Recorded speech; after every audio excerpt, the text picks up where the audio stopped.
The Adventures of Sherlock Holmes by Sir Arthur Conan Doyle. Adventure 9. The Adventure of the Engineer's Thumb. Of all the problems which have been submitted to my friend, Mr. Sherlock Holmes, for solution during the years of our intimacy, there were only two which I was the means of introducing to his notice, that of Mr. Hatherley's thumb, and that of Colonel Warburton's madness.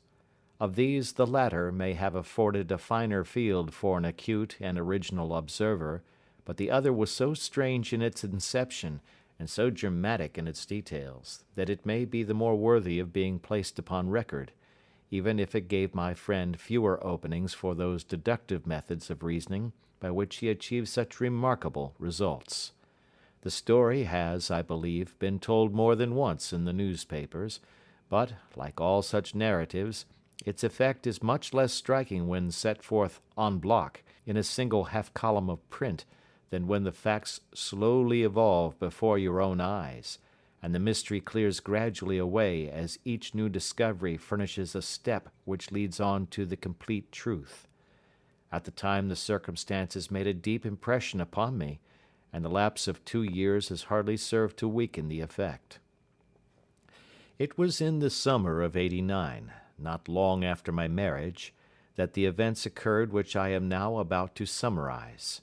I had returned to civil practice and had finally abandoned Holmes in his Baker Street rooms, although I continually visited him, and occasionally even persuaded him to forego his bohemian habits so far as to come and visit us.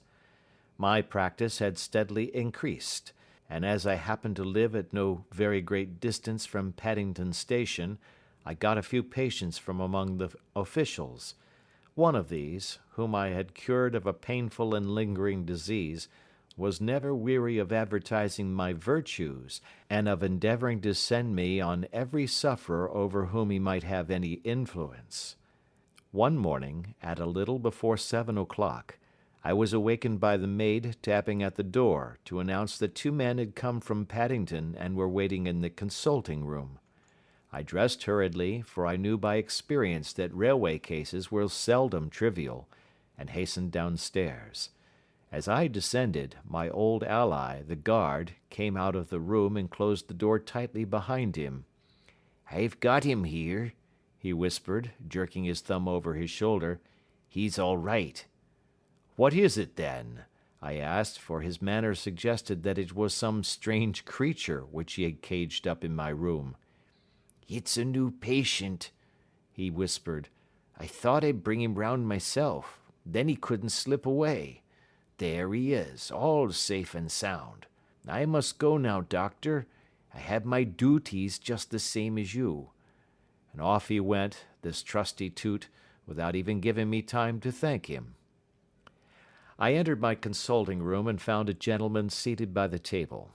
He was quietly dressed in a suit of heather tweed, with a soft cloth cap which he had laid down upon my books. Round one of his hands he had a handkerchief wrapped, which was mottled all over with blood stains. He was young, not more than 25, I should say, with a strong masculine face, but he was exceedingly pale, and gave me the impression of a man who was suffering from some strong agitation, which it took all his strength of mind to control. "I am sorry to knock you up so early, doctor," said he, "but I have had a very serious accident during the night. I came in by train this morning, and on inquiring at Paddington as to where I might find a doctor, a worthy fellow very kindly escorted me here. I gave the maid a card, but I see that she has left it upon the side table." I took it up and glanced at it. Mr. Victor Hatherley, Hydraulic Engineer, 16A, Victoria Street, 3rd floor. That was the name, style, and abode of my morning visitor. "I regret that I have kept you waiting," said I, sitting down in my library chair. "You are fresh from a night journey, I understand, which is in itself a monotonous occupation." "Oh, my night could not be called monotonous," said he, and laughed. He laughed very heartily, with a high, ringing note, leaning back in his chair and shaking his sides. All my medical instincts rose up against that laugh. "Stop it!" I cried. "Pull yourself together!" And I poured out some water from a carafe. It was useless, however. He was off in one of those hysterical outbursts which come upon a strong nature when some great crisis is over and gone. Presently he came to himself once more, very weary and pale-looking. "I have been making a fool of myself," he gasped. "Not at all. Drink this." I dashed some brandy into the water, and the colour began to come back to his bloodless cheeks. "That's better," said he. "And now, doctor, perhaps you would kindly attend to my thumb, or rather to the place where my thumb used to be?" He unwound the handkerchief and held out his hand. It gave even my hardened nerves a shudder to look at it. There were 4 protruding fingers and a horrid red, spongy surface where the thumb should have been. It had been hacked or torn right out from the roots. "Good heavens!" I cried. "This is a terrible injury. It must have bled considerably." "Yes, it did. I fainted when it was done, and I think that I must have been senseless for a long time. When I came to, I found that it was still bleeding, so I tied one end of my handkerchief very tightly round the wrist and braced it up with a twig." "Excellent. You should have been a surgeon." "It is a question of hydraulics, you see, and came within my own province." "This has been done," said I, examining the wound, "by a very heavy and sharp instrument." "A thing like a cleaver," said he. "An accident, I presume?" "By no means." "What? A murderous attack?" "Very murderous indeed." "You horrify me." I sponged the wound, cleaned it, dressed it, and finally covered it over with cotton wadding and carbolized bandages. He lay back without wincing, though he bit his lip from time to time. "How is that?" I asked when I had finished. "Capital. Between your brandy and your bandage, I feel a new man.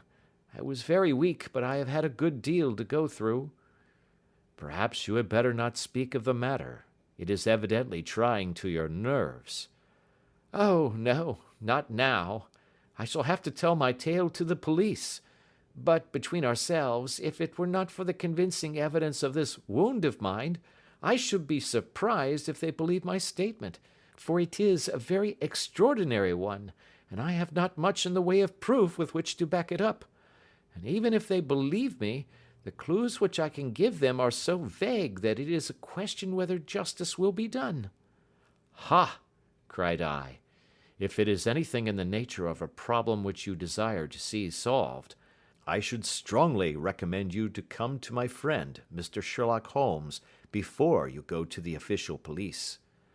"Oh, I have heard of that fellow," answered my visitor, "and I should be very glad if he would take the matter up, though of course I must use the official police as well. Would you give me an introduction to him?" "I'll do better. I'll take you round to him myself." "I should be immensely obliged to you." "We'll call a cab and go together. We shall just be in time to have a little breakfast with him. Do you feel equal to it?"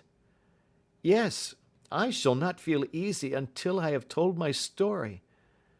"Then my servant will call a cab and I shall be with you in an instant." I rushed upstairs, explained the matter shortly to my wife, and in 5 minutes was inside a hansom driving with my new acquaintance to Baker Street.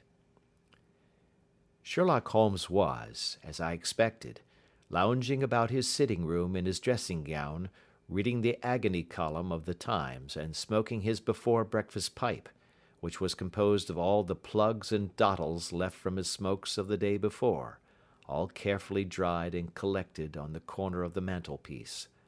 He received us in his quietly genial fashion, ordered fresh rashers and eggs, and joined us in a hearty meal. When it was concluded he settled our new acquaintance upon the sofa, placed a pillow beneath his head, and laid a glass of brandy and water within his reach. "It is easy to see that your experience has been no common one, Mr. Hatherley," said he. Pray lie down there and make yourself absolutely at home. Tell us what you can, but stop when you are tired and keep up your strength with a little stimulant." "Thank you," said my patient, "but I have felt another man since the doctor bandaged me, and I think that your breakfast has completed the cure. I shall take up as little of your valuable time as possible, so I shall start at once upon my peculiar experiences." Holmes sat in his big armchair with the weary, heavy-lidded expression which veiled his keen and eager nature, while I sat opposite to him, and we listened in silence to the strange story which our visitor detailed to us. "You must know," said he, "that I am an orphan and a bachelor, residing alone in lodgings in London. By profession I am a hydraulic engineer, and I have had considerable experience of my work during the 7 years that I was apprenticed to Venner and Matheson, the well-known firm of Greenwich.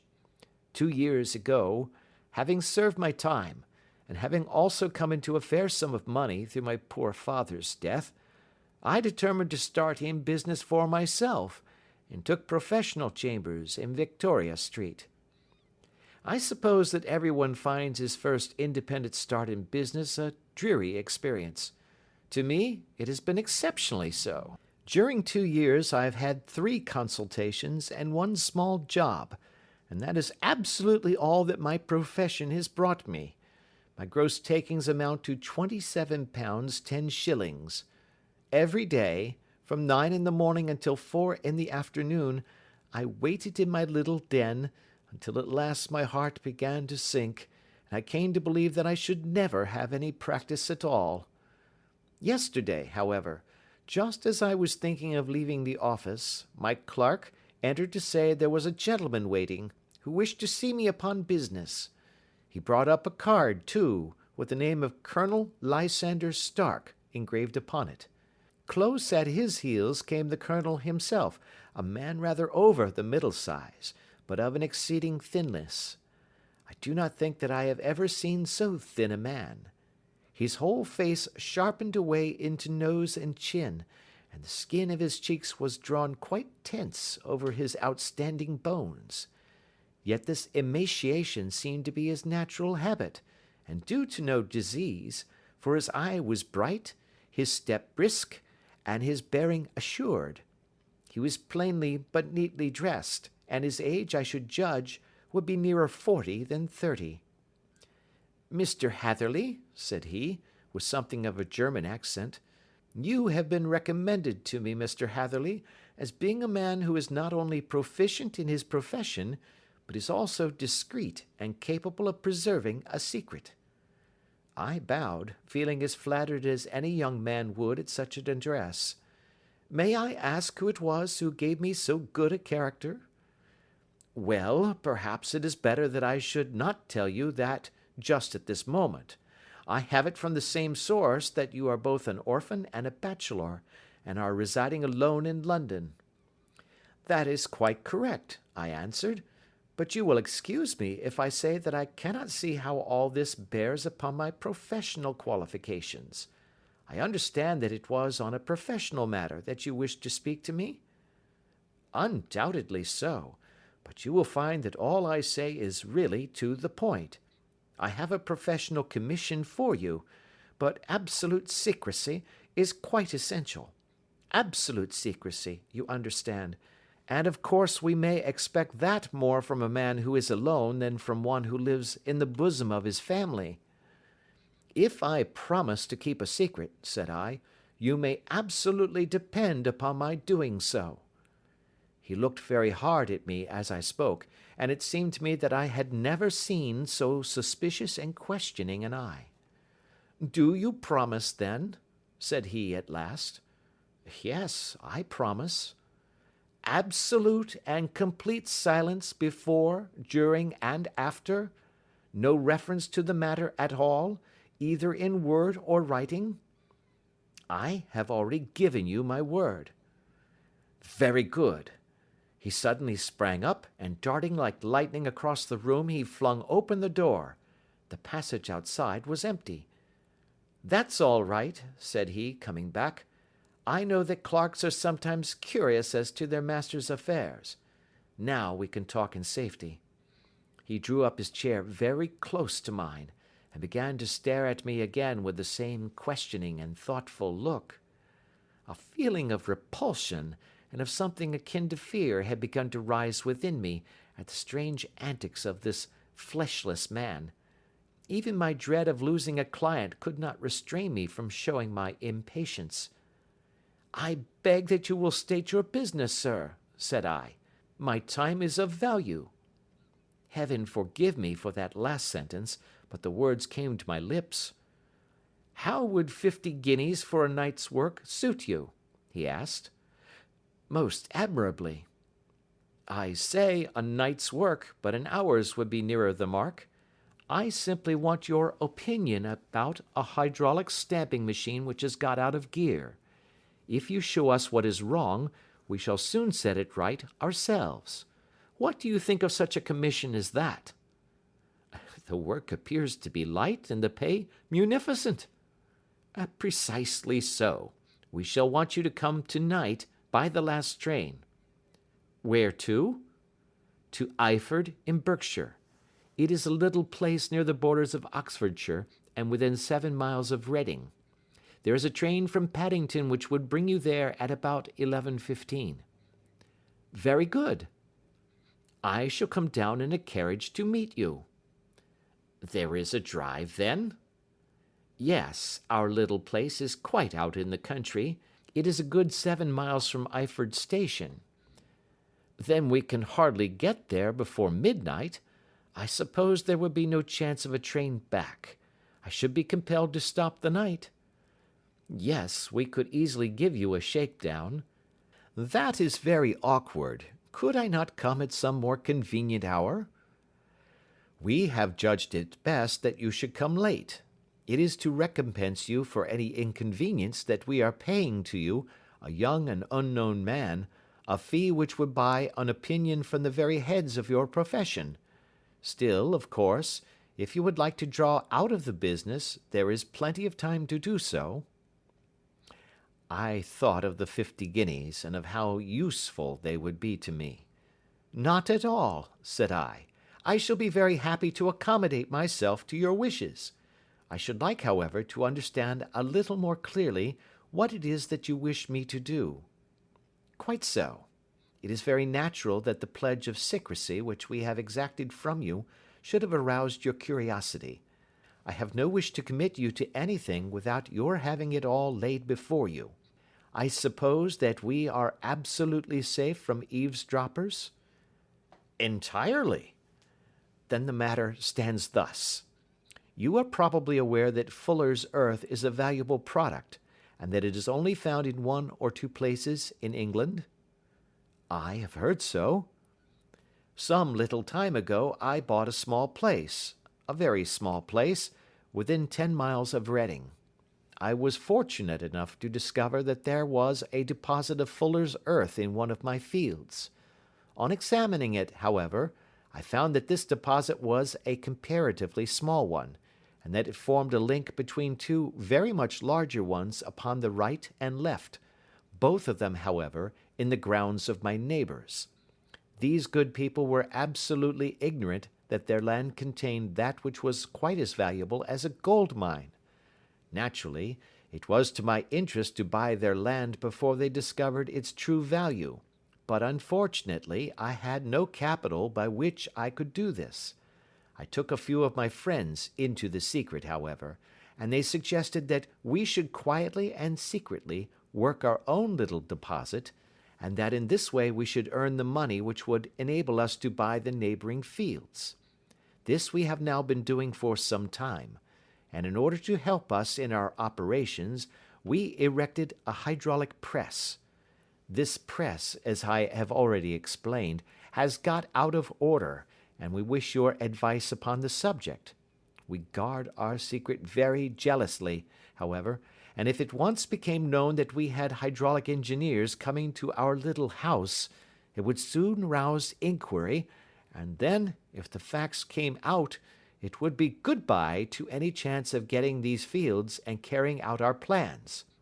That is why I have made you promise me that you will not tell a human being that you are going to Eyford tonight.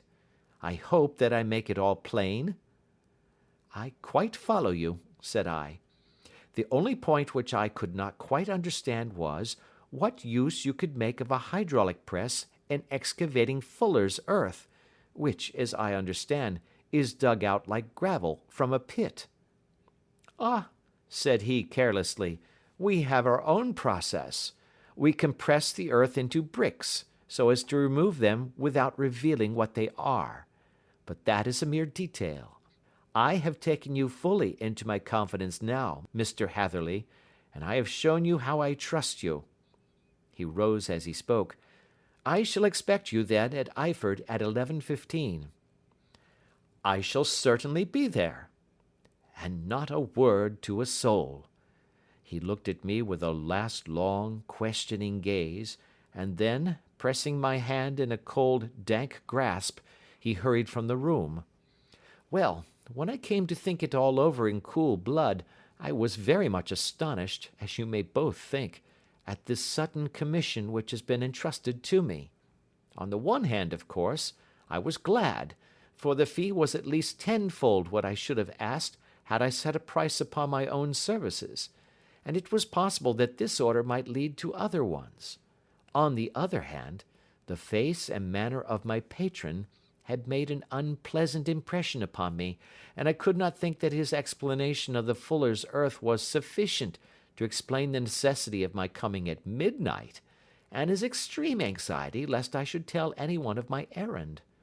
However, I threw all fears to the winds, ate a hearty supper, drove to Paddington, and started off, having obeyed to the letter the injunction as to holding my tongue. At Reading, I had to change not only my carriage but my station. However, I was in time for the last train to Eyford, and I reached the little dim-lit station after 11 o'clock. I was the only passenger who got out there, and there was no one upon the platform save a single sleepy porter with a lantern. As I passed out through the wicket gate, however, I found my acquaintance of the morning waiting in the shadow upon the other side. Without a word he grasped my arm and hurried me into a carriage, the door of which was standing open. He drew up the windows on either side, tapped on the woodwork, and away we went as fast as the horse could go. "One horse?" interjected Holmes. "Yes, only one." "Did you observe the colour?" "Yes, I saw it by the side lights when I was stepping into the carriage. It was a chestnut." "Tired looking or fresh?" "Oh, fresh and glossy." "Thank you. I am sorry to have interrupted you. Pray continue your most interesting statement." "Away we went then, and we drove for at least an hour. Colonel Lysander Stark had said that it was only 7 miles, but I should think, from the rate that we seemed to go, and from the time that we took, that it must have been nearer 12. He sat at my side in silence all the time, and I was aware, more than once when I glanced in his direction, that he was looking at me with great intensity. The country roads seemed to be not very good in that part of the world, for we lurched and jolted terribly. I tried to look out of the windows to see something of where we were, but they were made of frosted glass, and I could make out nothing save the occasional bright blur of a passing light. Now and then I hazarded some remark to break the monotony of the journey, but the colonel answered only in monosyllables, and the conversation soon flagged. At last, however, the bumping of the road was exchanged for the crisp smoothness of a gravelled drive, and the carriage came to a stand. Colonel Lysander Stark sprang out, and, as I followed after him, pulled me swiftly into a porch which gaped in front of us. We stepped, as it were, right out of the carriage and into the hall, so that I failed to catch the most fleeting glance of the front of the house. The instant that I had crossed the threshold, the door slammed heavily behind us, and I heard faintly the rattle of the wheels as the carriage drove away. It was pitch dark inside the house, and the colonel fumbled about looking for matches and muttering under his breath. Suddenly a door opened at the other end of the passage, and a long, golden bar of light shot out in our direction. It grew broader, and a woman appeared with a lamp in her hand, which she held above her head, pushing her face forward and peering at us. I could see that she was pretty, and from the gloss with which the light shone upon her dark dress, I knew that it was a rich material. She spoke a few words in a foreign tongue, in a tone as though asking a question, and when my companion answered in a gruff monosyllable, she gave such a start that the lamp nearly fell from her hand. Colonel Stark went up to her, whispered something in her ear, and then, pushing her back into the room from whence she had come, he walked towards me again with the lamp in his hand.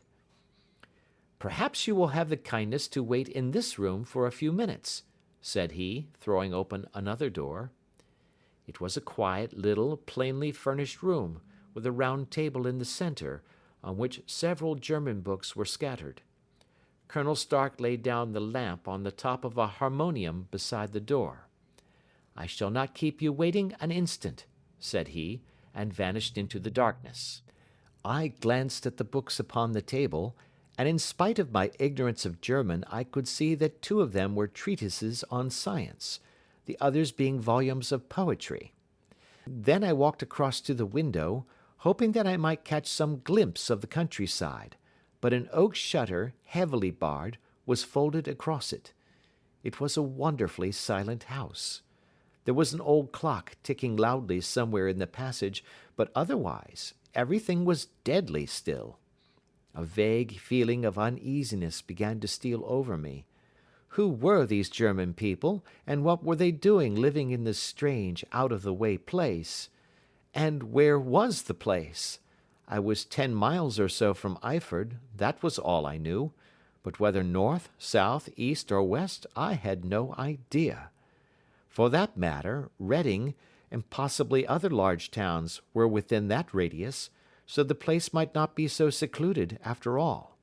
Yet it was quite certain, from the absolute stillness, that we were in the country. I paced up and down the room, humming a tune under my breath to keep up my spirits, and feeling that I was thoroughly earning my 50-guinea fee. Suddenly, without any preliminary sound in the midst of the utter stillness, the door of my room swung slowly open. The woman was standing in the aperture, the darkness of the hall behind her, the yellow light from my lamp beating upon her eager and beautiful face. I could see at a glance that she was sick with fear, and the sight sent a chill to my own heart. She held up one shaking finger to warn me to be silent, and she shot a few whispered words of broken English at me, her eyes glancing back, like those of a frightened horse, into the gloom behind her. "I would go," said she, trying hard, as it seemed to me, to speak calmly. "I would go. I should not stay here. There is no good for you to do." "But, madam," said I have not yet done what I came for.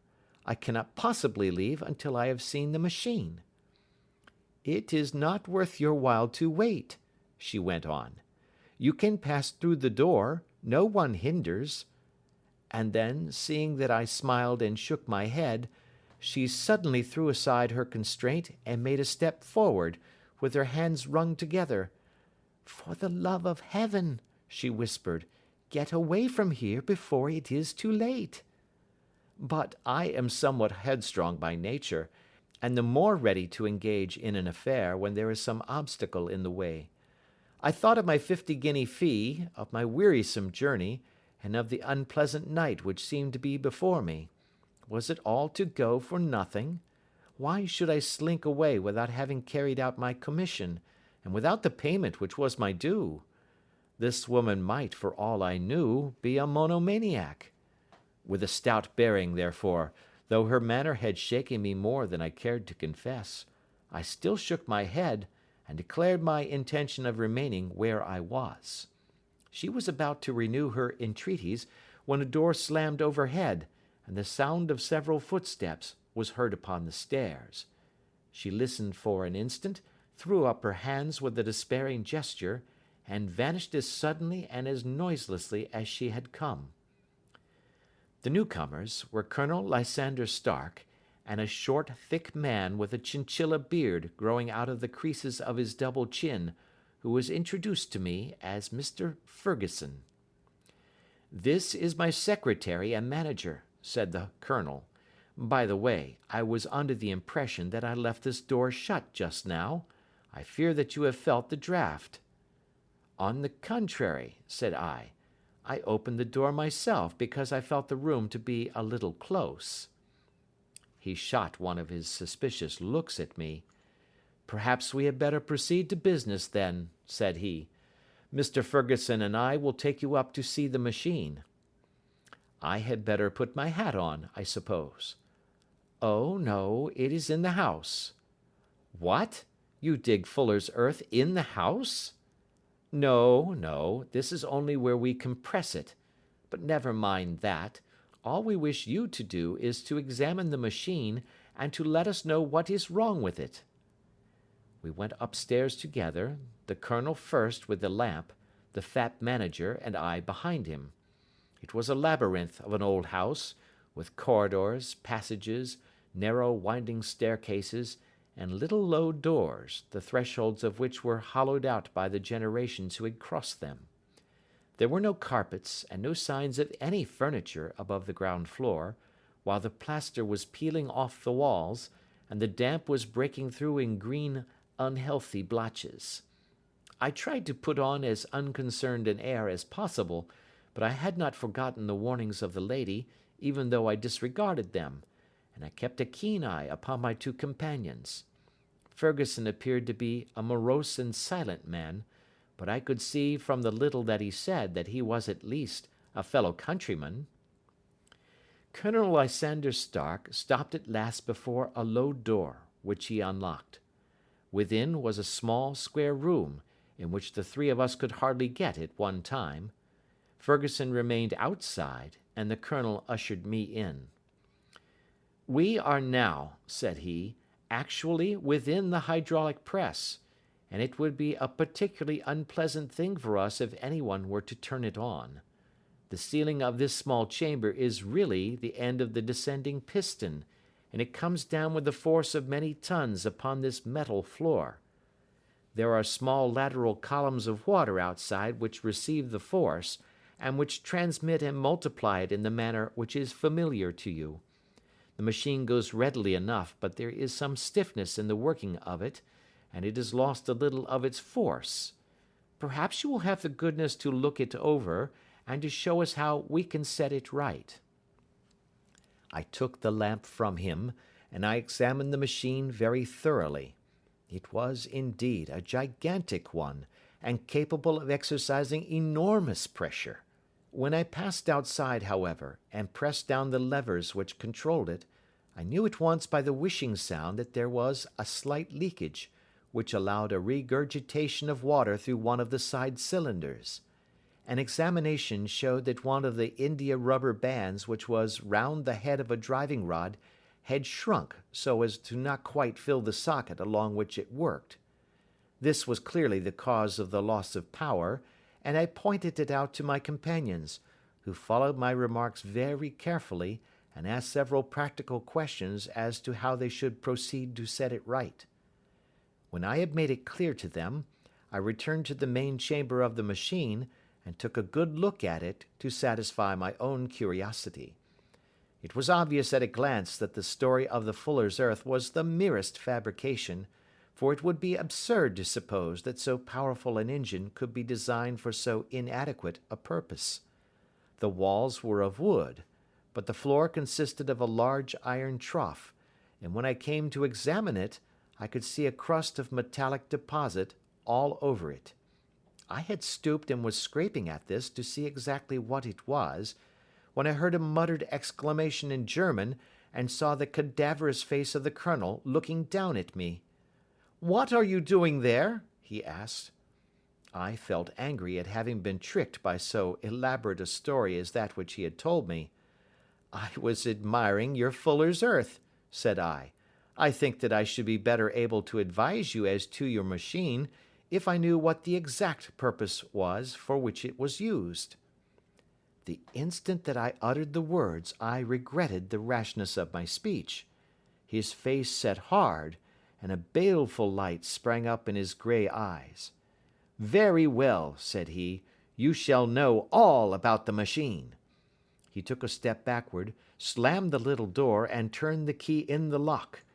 I rushed towards it and pulled at the handle, but it was quite secure, and did not give in the least to my kicks and shoves. "Hello!" I yelled. "Hullo! Colonel, let me out!" And then suddenly in the silence, I heard a sound which set my heart into my mouth.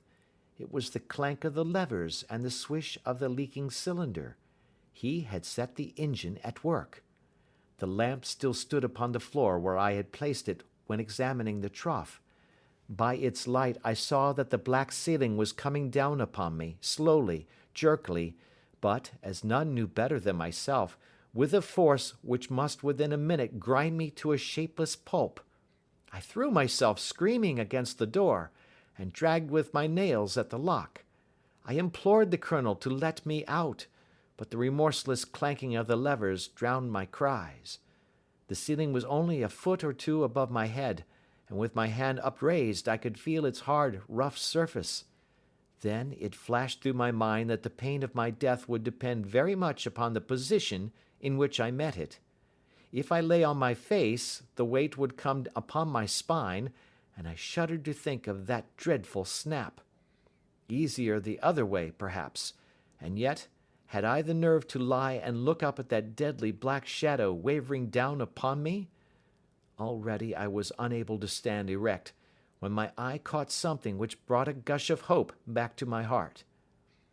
I have said that though the floor and ceiling were of iron, the walls were of wood. As I gave a last hurried glance around, I saw a thin line of yellow light between two of the boards, which broadened and broadened as a small panel was pushed backwards. For an instant I could hardly believe that here was indeed a door which led away from death. The next instant I threw myself through, and lay half fainting upon the other side. The panel had closed again behind me, but the crash of the lamp, and a few moments afterwards the clang of the two slabs of metal, told me how narrow had been my escape.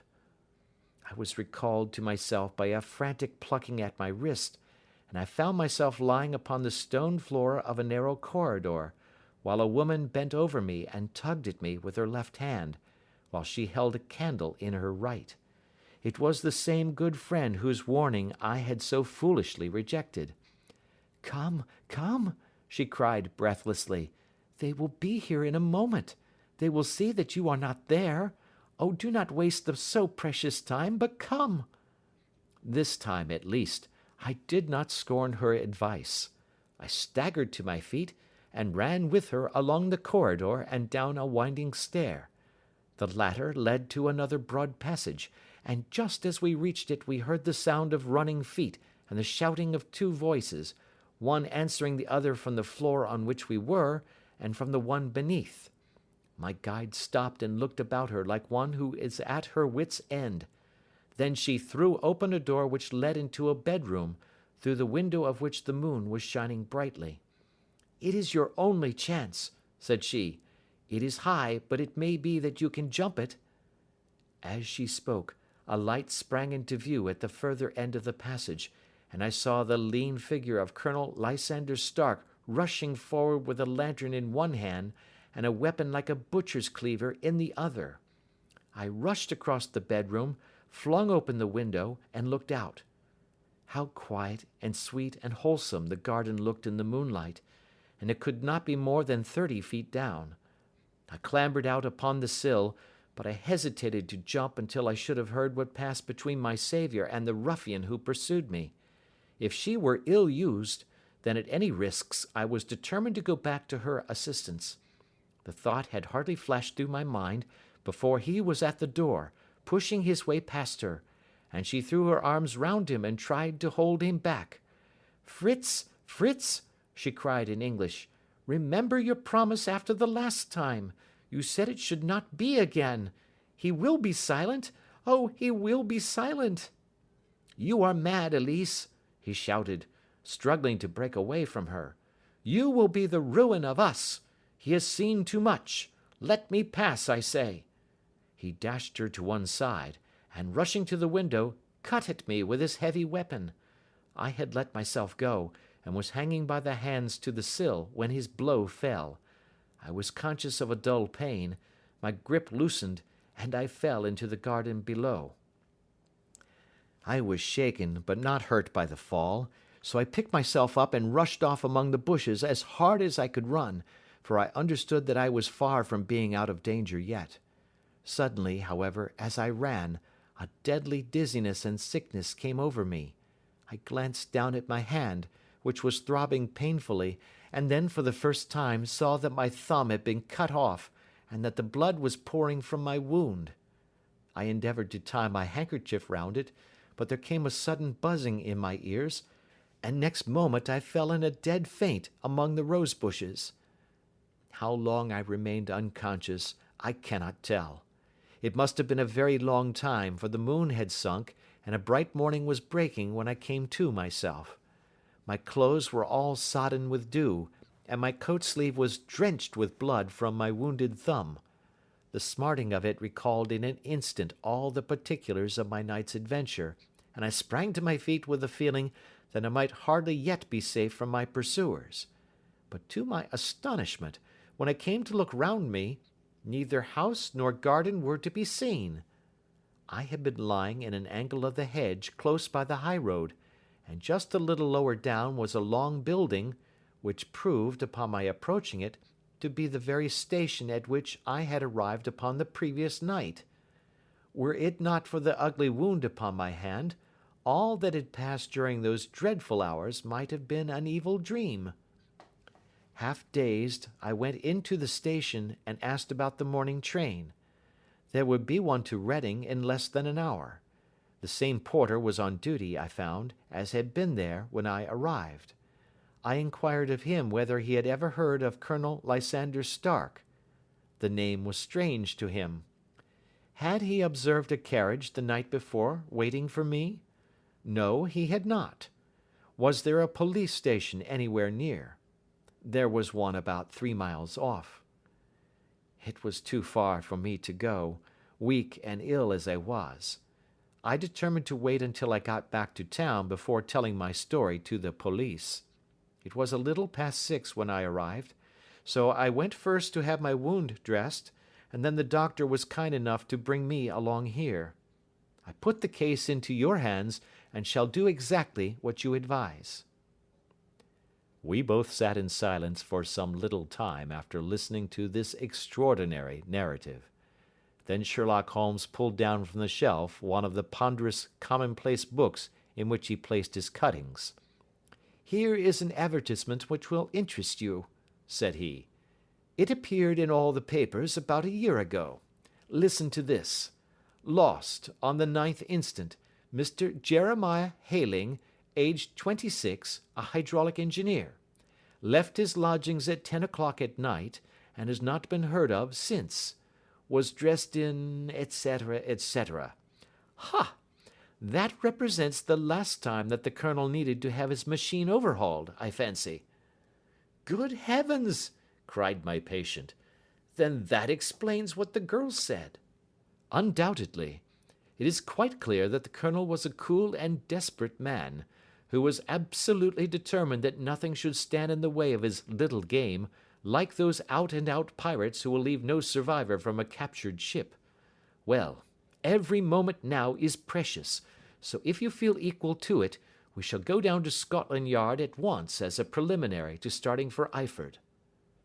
Some 3 hours or so afterwards we were all in the train together, bound from Reading to the little Berkshire village.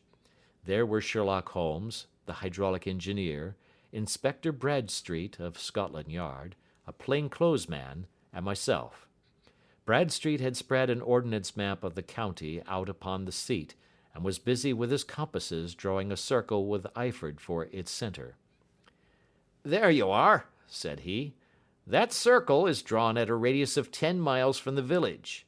The place we want must be somewhere near that line. You said 10 miles, I think, sir?" "It was an hour's good drive." "And you think that they brought you back all that way when you were unconscious?" "They must have done so.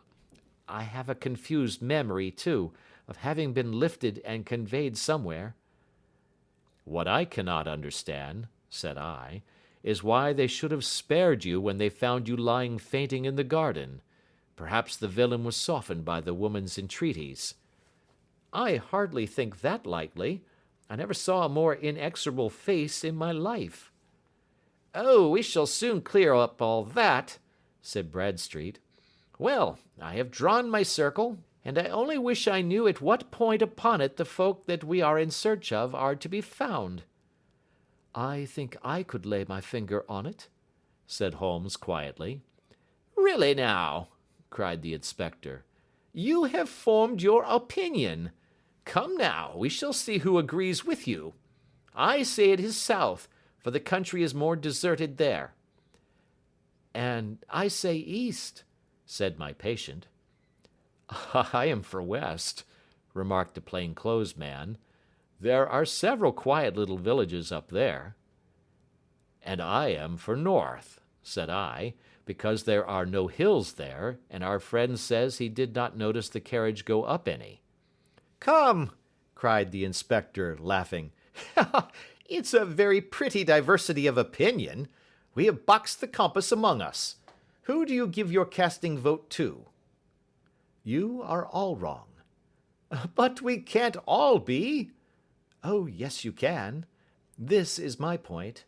He placed his finger in the center of the circle. "This is where we shall find them." "But the 12-mile drive?" gasped Hatherley. 6 out and 6 back. Nothing simpler. You say yourself that the horse was fresh and glossy when you got in. How could it be that it had gone 12 miles over heavy roads?" "Indeed, it is a likely ruse enough," observed Bradstreet thoughtfully. "Of course, there can be no doubt as to the nature of this gang." "None at all," said Holmes. "They are coiners on a large scale, and have used the machine to form the amalgam which has taken the place of silver." "We have known for some time that a clever gang was at work," said the inspector. "They have been turning out half-crowns by the thousand. We even traced them as far as Reading, but could get no farther, for they had covered their traces in a way that showed that they were very old hands. But now, thanks to this lucky chance, I think that we have got them right enough." But the inspector was mistaken, for those criminals were not destined to fall into the hands of justice. As we rolled into Eyford Station, we saw a gigantic column of smoke which streamed up from behind a small clump of trees in the neighborhood and hung like an immense ostrich feather over the landscape. "A house on fire?" asked Bradstreet, as the train steamed off again on its way. "Yes, sir," said the station master. "When did it break out?" "I hear that it was during the night, sir, but it has got worse, and the whole place is in a blaze." "Whose house is it?" "Dr. Betcher's." "Tell me," broke in the engineer, "is Dr. Betcher a German, very thin, with a long, sharp nose?" The station master laughed heartily. "No, sir. Dr. Betcher is an Englishman, and there isn't a man in the parish who has a better lined waistcoat. But he has a gentleman staying with him, a patient, as I understand, who is a foreigner, and he looks as if a little good Berkshire beef would do him no harm." The station master had not finished his speech before we were all hastening in the direction of the fire. The road topped a low hill, and there was a great widespread whitewashed building in front of us, spouting fire at every chink and window, while in the garden in front 3 fire engines were vainly striving to keep the flames under. "That's it!" cried Hatherley in intense excitement. "There is the gravel drive, and there are the rose bushes where I lay. That second window is the one that I jumped from." "Well, at least," said Holmes, "you have had your revenge upon them. There can be no question that it was your oil lamp which, when it was crushed in the press, set fire to the wooden walls, though no doubt they were too excited in the chase after you to observe it at the time. Now keep your eyes open in this crowd for your friends of last night, though I very much fear that they are a good 100 miles off by now." And Holmes's fears came to be realized, for from that day to this no word has ever been heard either of the beautiful woman, the sinister German, or the morose Englishman. Early that morning a peasant had met a cart containing several people and some very bulky boxes driving rapidly in the direction of Reading, but there all traces of the fugitives disappeared, and even Holmes's ingenuity failed ever to discover the least clue as to their whereabouts. The firemen had been much perturbed at the strange arrangements which they had found within, and still more so by discovering a newly severed human thumb upon a window-sill of the second floor.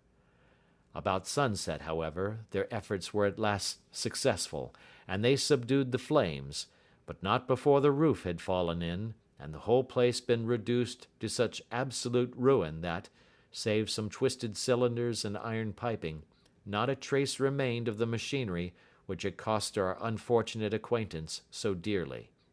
Large masses of nickel and of tin were discovered stored in an outhouse, but no coins were to be found, which may have explained the presence of those bulky boxes which have been already referred to. How our hydraulic engineer had been conveyed from the garden to the spot where he recovered his senses might have remained forever a mystery were it not for the soft mould, which told us a very plain tale. He had evidently been carried down by two persons, one of whom had remarkably small feet, and the other unusually large ones.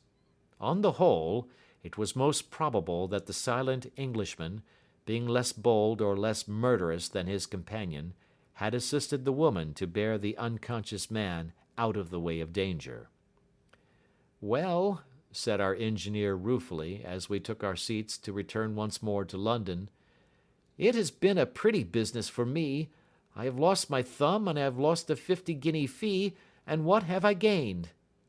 "Experience," said Holmes, laughing. "Indirectly it may be of value, you know.